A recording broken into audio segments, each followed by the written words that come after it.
Chers téléspectateurs et chères téléspectatrices, que la joie et la paix de celui qui est ressuscité d'entre les morts, notre Seigneur Jésus-Christ, habitent dans vos cœurs. Bienvenue à l'émission catholique sur les chemins du Seigneur. Notre émission d'aujourd'hui porte sur le dimanche du bon pasteur, dimanche de prière et de soutien aux vocations. Avec nous sur ce plateau, Monsieur l'abbé Jacques Damobé, directeur national des œuvres pontificales missionnaires du Mali, et moi-même, l'abbé Jean-Marie Kéné, vicaire à la paroisse Sainte-Monique de Badalabougou. Monsieur l'abbé Jacques Damobé, bienvenue sur notre plateau. Merci, l'abbé Jean-Marie. Sans plus tarder, pouvez-vous nous parler de l'origine de la journée mondiale de prière et de soutien aux vocations? Merci, l'abbé Jean-Marie, pour cette question. Et dans l'Église catholique, le 4e dimanche de Pâques est appelé dimanche du bon pasteur. C'est aussi la journée mondiale de prière et de soutien aux vocations, organisée et animée par les œuvres pontificales missionnaires en vue d'aider les papes et toute l'Église à subvenir aux besoins spirituels, matériels et financiers des maisons de formation de par le monde. La branche des OPM qui s'occupe de cette mission est l'œuvre pontificale de Saint-Pierre apôtre. Pour répondre à ta question, monsieur l'abbé, cette journée de prière et de soutien aux vocations a été instituée par le pape Paul VI en 1964 au cours du Concile Vatican II. Elle comprend une double invitation, celle de réfléchir à l'appel reçu de Dieu et celle de prier pour y répondre. La vocation, comme nous dit Sainte Thérèse de l'Enfant Jésus, est une belle histoire d'amour entre le Créateur, Dieu, et la créature, l'homme.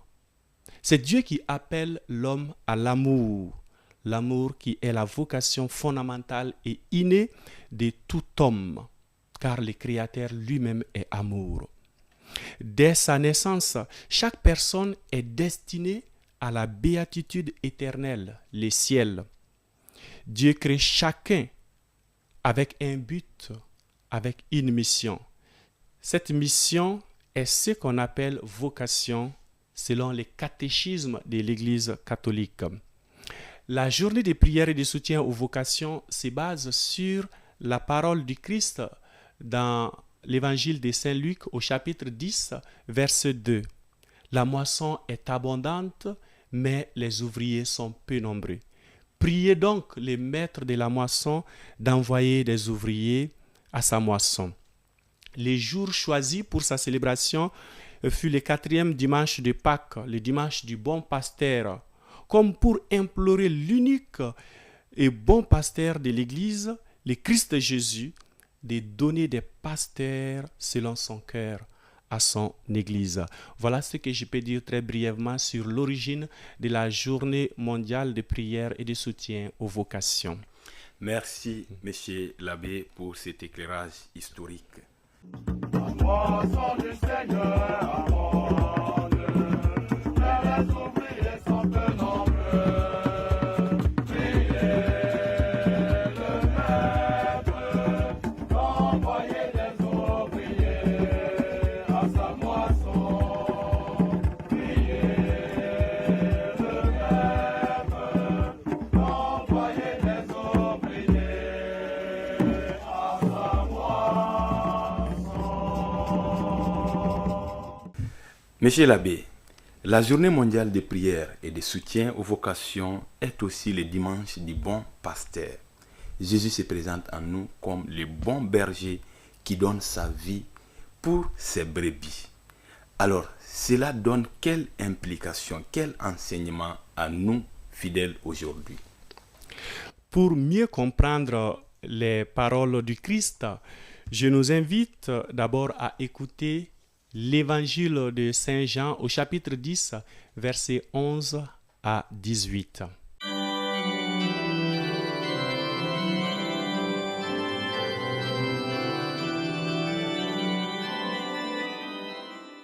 Évangile de Jésus-Christ selon Saint Jean.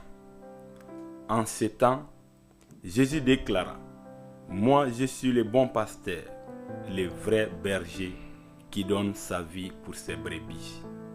Le berger mercenaire n'est pas le pasteur. Les brebis ne sont pas à lui. S'il voit venir les loups, il abandonne les brebis et s'enfuit. Les loups s'en emparent et les dispersent. Ce berger n'est qu'un mercenaire et les brebis ne comptent pas vraiment pour lui. Moi je suis le bon pasteur. Je connais mes brebis et mes brebis me connaissent comme le Père me connaît et je connais le Père et je donne ma vie pour mes brebis. J'ai encore d'autres brebis qui ne sont pas de cet enclos. Celles-là aussi, il faut que je les conduise. Elles écouteront ma voix. Il y aura un seul troupeau et un seul pasteur. Voici pourquoi le Père m'aime, parce que je donne ma vie pour la recevoir de nouveau. Nul ne peut me l'enlever. Je la donne de moi-même. J'ai le pouvoir de la donner. J'ai aussi le pouvoir de la recevoir de nouveau. Voilà le commandement que j'ai reçu de mon Père. Acclamons la parole de Dieu.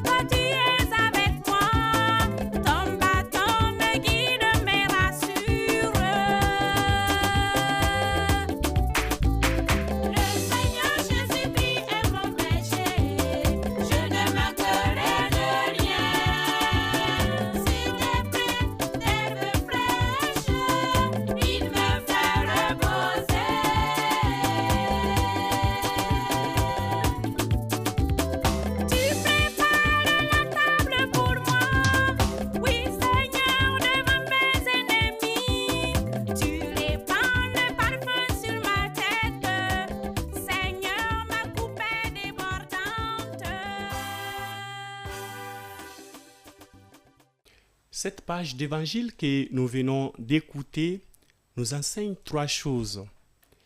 La première chose, la parabole du bon berger nous révèle la bonté et l'amour de Dieu envers chacune de ses créatures que nous sommes.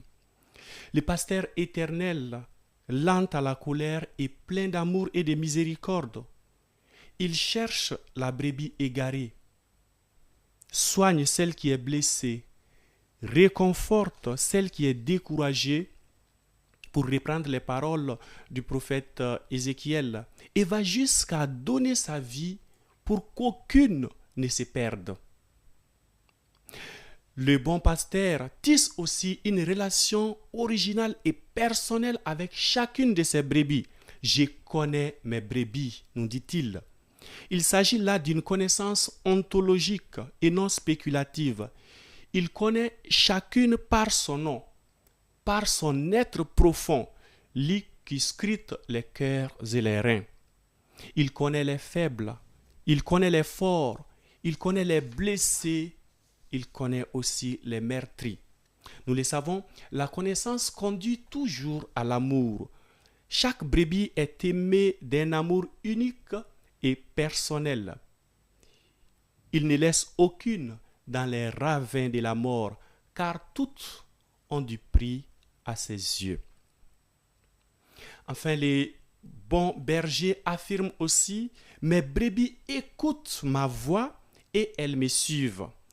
Il s'agit là de la condition pour être disciple. En effet, le disciple est celui qui écoute la voix du maître et marche à sa suite. Dans notre monde des grands bruits, où la voix du bon pasteur se trouve bien souvent mêlée à celle d'une multitude de mercenaires et de faux prophètes, de vendeurs d'illusions, il n'est pas toujours aisé de faire la différence entre les voix. Et pourtant, il le faut bien, car c'est la preuve que nous sommes des brebis authentiques. La brebis doit savoir toujours déceler la voix de son pasteur, faire la différence entre la voix du pasteur et la voix du mercenaire. Notre pasteur à nous, le Christ Jésus, parle de l'amour, mais jamais de haine, jamais de violence. Notre pasteur parle de paix, jamais de discorde. Notre pasteur parle d'humilité, mais jamais de l'orgueil. Notre pasteur parle de servir, mais jamais de se servir. Notre pasteur, le Christ Jésus, parle du don de soi, du don de sa vie, mais jamais d'ôter la vie à un innocent.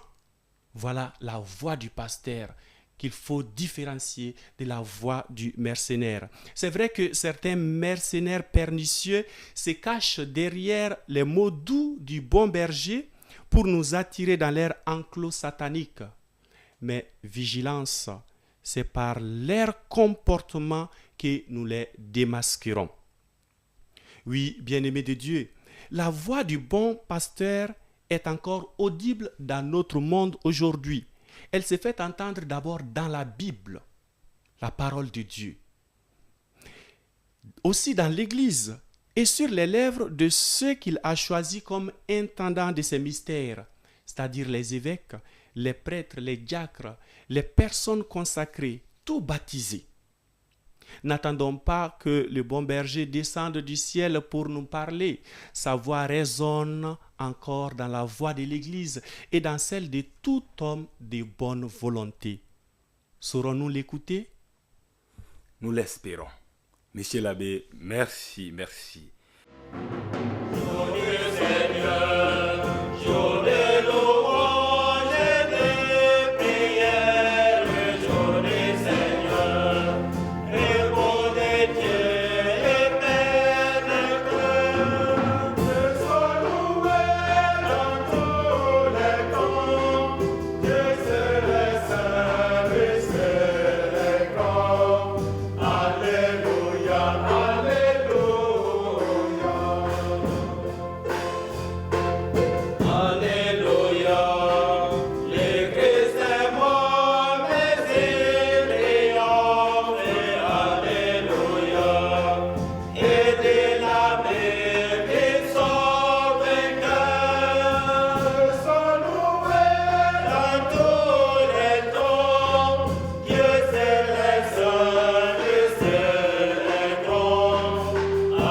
Merci, monsieur l'abbé.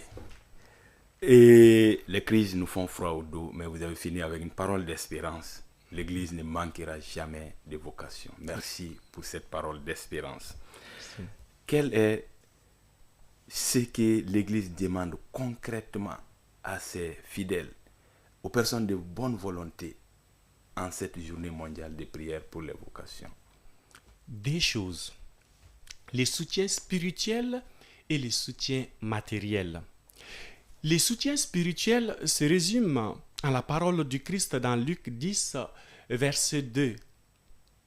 Priez le maître de la moisson d'envoyer des ouvriers à sa moisson. Je le disais tout de suite, ce que le Christ nous a recommandé, c'est de prier. Nous devons prier Dieu de donner à son Église des pasteurs selon son cœur. Nous devons prier en ces jours pour tous les jeunes qui sont dans nos maisons de formation, particulièrement les séminaristes novices, postulantes, aspirantes, et aussi pour leurs formateurs et leurs formatrices. Le soutien spirituel se traduit aussi par des visites de courtoisie dans les différentes maisons de formation. Il ne faut pas que nos jeunes se sentent seuls, isolés, abandonnés de tous. Il faut qu'ils sachent par notre présence physique qu'il y a toute une communauté paroissiale, toute une communauté diocésaine qui est derrière eux et qui prie pour eux. Cela les encourage beaucoup. La deuxième chose, c'est le soutien matériel. Il se traduit d'abord par la grande quête impérée qui se fait chaque dimanche du bon pasteur dans toutes les églises catholiques du monde. Cette quête, je le disais auparavant, est organisée par les OPM en vue d'aider les papes et les évêques dans la prise en charge des séminaires et des noviciats. il est bon de rappeler que l'année passée, le Mali a collecté la somme de 4 947 220 francs CFA en la journée mondiale de prière et de soutien aux vocations. Nous remercions les fidèles pour leur grande générosité et nous les encourageons à faire plus cette année pour une prise en charge effective de nos maisons de formation. En plus de cette quête mondiale pour les vocations, il est possible aussi de parrainer un séminariste, une aspirante, ou de venir en aide aux maisons de formation, chacun selon ses moyens. À cet effet d'ailleurs, à la demande de nos pères évêques, la Commission nationale des vocations et séminaires organise le dimanche 26 mai 2024 une quête nationale dans tous les diocèses du Mali pour soutenir notre grand séminaire Saint-Augustin. Nous sommes tous invités à laisser parler notre cœur. Amen.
Monsieur l'abbé, nous voici à la fin de cette émission sur le dimanche du bon pasteur et la journée mondiale de prière et de soutien aux vocations, sur le thème appelé à s'aimer l'espérance et à construire la paix. Merci, monsieur l'abbé, de nous avoir vraiment éclairé sur ce thème. Merci à vous pour votre aimable attention. Surtout, n'oublions pas de prier et de soutenir les vocations à travers la grande quête impérée de demain et par toute autre action utile pour la vocation. Que Dieu vous bénisse et que Dieu donne des saintes vocations à son peuple. Amen. Amen.